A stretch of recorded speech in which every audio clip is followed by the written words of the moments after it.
Sebelumnya, Ketua Umum Partai Solidaritas Indonesia Kaisang Pangarep berambisi menjadikan Jawa Tengah sebagai kandang gajah. Bahkan dirinya yakin perolehan suara PSI akan meningkat di wilayah yang selama ini dikenal sebagai kandang banteng.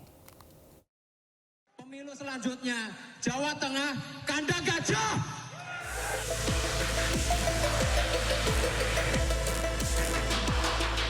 Ketua Umum Partai Solidaritas Indonesia Kaisang Pangarep bertekad menjadikan Jawa Tengah sebagai kandang gajah.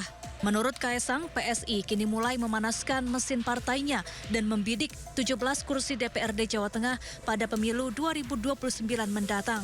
Dengan percaya diri, Kaisang yakin perolehan suara PSI akan meningkat di wilayah yang selama ini dikenal sebagai kandang banteng atau lumbung suara PDI Perjuangan.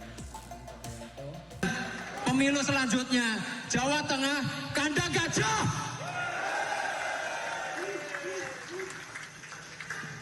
Wes rasa kandang-kandangan sing liyane. Tempatnya gajah itu sekarang di sini, ya. PSI hadir untuk masyarakat Jawa Tengah. Dari hasil rekapitulasi suara pemilu anggota DPRD Provinsi Jawa Tengah tahun 2024, PSI berada di peringkat 10 dengan meraih 2 kursi. Sementara di posisi pertama, PDI Perjuangan masih berkuasa dengan perolehan 33 kursi. Tim Liputan iNews melaporkan. Pemirsa, Kaisang Pangarep mengisyaratkan masuknya Presiden ke-7 sekaligus ayahnya Joko Widodo sebagai Ketua Dewan Pembina DPP PSI. Isyarat tersebut disebutkan Kaisang pada penutupan Rakorwil PSI Jawa Timur.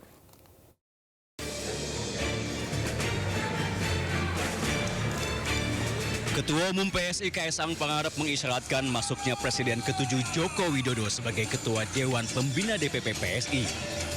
Hal tersebut tersirat saat Kaisang memberikan arahan di hadapan para pengurus dan kader PSI Jawa Timur di Surabaya. Kaisang menyebut jajaran PSI daerah harus memperkuat struktur kepengurusan. Dan setelah itu, Ketua Dewan Pembina yang dirahasiakan namanya tersebut akan muncul.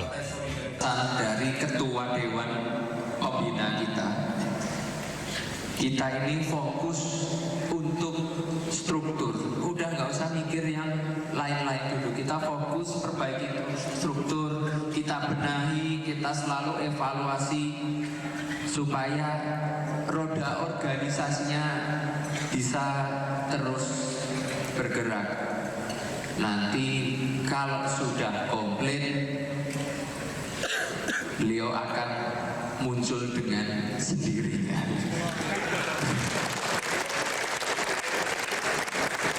Kalau sekarang kan masih ngumpet-ngumpet, walaupun nggak ngumpet-ngumpet juga ketahuan juga. Cuma nanti biar secara resmi. Kaisang menambahkan nantinya setelah diumumkan nama Ketua Dewan Pembina yang akan menjadi tokoh sentral PSI, elektabilitas PSI diharapkan akan semakin kuat. Dari Surabaya, Jawa Timur, Hari Tambayong, iNews melaporkan. Pemirsa, pelarian 2 pelaku curanmor berselfie di kawasan Palmerah, Jakarta Barat yang sempat viral di media sosial karena menembak korbannya berakhir.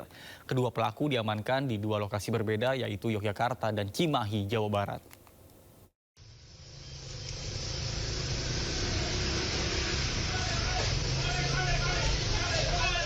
Inilah rekaman kamera dashboard mobil saat kedua pelaku pencurian motor dikejar korbannya saat aksinya terpergok di kawasan Palmerah, Jakarta Barat, Rabu lalu.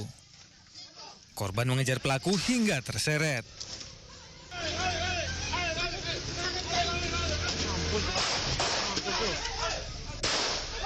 Pelaku kemudian melepaskan sejumlah tembakan yang mengenai warga yang mencoba membantu korban menangkap rekannya. Usai menembak korban, pelaku lantas kabur. Dalam pelariannya, petugas gabungan dari Subdit Jatanras, Ditreskrim Polda Metro Jaya, dan Polda DIY menangkap 1 pelaku di Provinsi Yogyakarta. Sementara 1 pelaku lain ditangkap di kawasan Cimahi, Jawa Barat. Selain menyita senjata api yang digunakan saat beraksi, polisi juga mengamankan 7 unit motor curian dari tangan kedua pelaku. Kedua pelaku kemudian diamankan di Polda Metro Jaya untuk mempertanggungjawabkan perbuatannya. Dari Jakarta, Delmi Sajangbati, iNews melaporkan. Pemirsa, polisi berhasil membongkar pabrik rumahan pembuat senjata api rakitan di Sumedang, Jawa Barat. Dalam pengungkapan ini terdapat 5 orang ditangkap dan puluhan senjata api disita. Kemudian sudah diamankan, berikut ada barang bukti 1 senpi kemudian. Sebanyak 5 pelaku perakitan dan penjual senjata api rakitan ditangkap di beberapa lokasi berbeda di wilayah Bandung dan Cipacing, Sumedang, Jawa Barat. Dari penangkapan para pelaku ini, Subdit Resmo Polda Metro Jaya dan Polda Jawa Barat menggeledah rumah pelaku di wilayah Cipacing, Sumedang, Jawa Barat. Puluhan senjata api rakitan, ratusan amunisi, dan alat pembuat senjata api rakitan disita dari rumah pelaku. Pengungkapan industri rumahan senpi rakitan ini berawal dari pengungkapan sejumlah aksi kriminal di Jabodetabek, di mana para pelaku menggunakan senjata api rakitan dalam setiap aksinya. Tertangkapnya para pelaku kejahatan membuat pihak kepolisian menelusuri asal-usul senjata api yang digunakan para pelaku. Subdit Resmo Polda Metro Jaya bersama Polda Jawa Barat berhasil membongkar praktik home industri perakitan senjata api ilegal di wilayah Cipacing, Sumedang, Jawa Barat. Penangkapan ini merupakan hasil pengembangan dari serangkaian aksi kejahatan di wilayah hukum Polda Metro Jaya, di mana para pelaku dalam setiap aksinya menggunakan senjata api rakitan. Dalam penangkapan ini, polisi berhasil menangkap 5 terduga pelaku.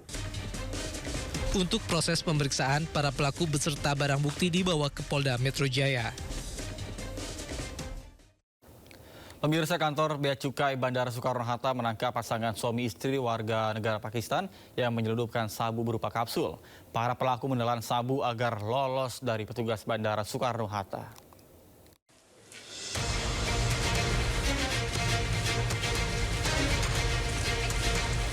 Dengan tangan terborgol dan berpakaian oranye, Saima Bibi dan Muhammad Jefet warga negara Pakistan tertunduk lesu saat digelandang petugas di aula kantor Bea dan Cukai Bandara Soekarno-Hatta, Tangerang, Banten. Pasangan suami istri ini nekat menyelundupkan narkotika jenis sabu sebanyak 159 kapsul dengan berat total lebih dari 1,6 kg dengan cara ditelan untuk mengelabui petugas. 2 warga negara Pakistan baru saja melakukan penerbangan dari Bangkok, Thailand. Meski koper bawaan para pelaku tidak terdeteksi membawa barang terlarang saat melewati mesin X-ray, namun gerak-gerik pasangan suami istri ini nampak mencurigakan sehingga petugas Bea Cukai memeriksa bagian tubuh pelaku dan melakukan uji tes urin. Hasilnya pasangan suami istri itu positif narkoba. Tidak sampai di situ, petugas langsung membawa kedua pelaku ke Rumah Sakit Bayangkari untuk pemeriksaan ronsen dan CT scan. Hasilnya ditemukan tumpukan barang mencurigakan berbentuk kapsul di dalam perut masing-masing kedua WNA tersebut. Rencananya, sabu akan diedarkan di wilayah Jakarta. Diketahui bahwa MJ yang laki-laki itu menelan 97 kapsul sabu isinya, ya, dengan estimasi berat kurang lebih 1075,9 gram. Dan kemudian yang perempuan SB menelan 62 kapsul dengan estimasi berat 563,33 gram. Total barang bukti diduga sabu mencapai 1,6 gram. 1,6 kilogram. Seluruh tersangka dan barang bukti telah diserahkan ke Subdit 4 Dirtipit Narkoba Bareskrim Polri untuk pengembangan lebih lanjut. Para tersangka dijerat ancaman maksimal hukuman mati atau penjara seumur hidup. Dari Tangerang, Banten, Hastugara, iNews melaporkan.